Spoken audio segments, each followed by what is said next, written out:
They were told they'd get treated for their bad blood.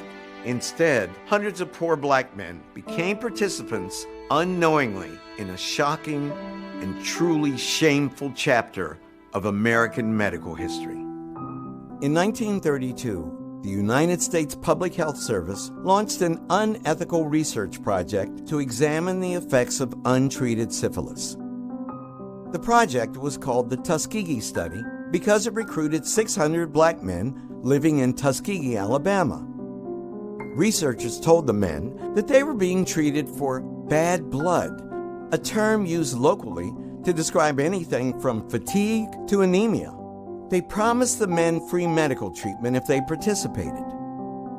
While 2/3 of the men in the study were confirmed to have syphilis, not one received proper treatment for the disease they had contracted.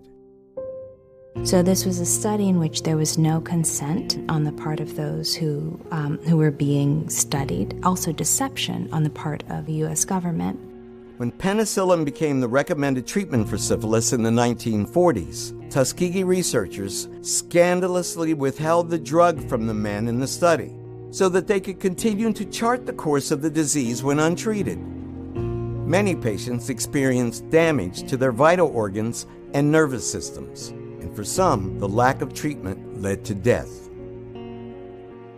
The great shame of the study is that the men thought that they were being treated. Treatment was withheld from them, even after it was very clear what kind of medical treatment would cure them of syphilis. In 1972, an Associated Press article exposed the Tuskegee study after one of the participants brought the story to a civil rights attorney. Only then, after 40 years, was the study brought to an end. The case was settled out of court for $10 million. This long history of medical experimentation on African Americans creates a sense of distrust. A distrust of doctors and physicians, a distrust of medical care.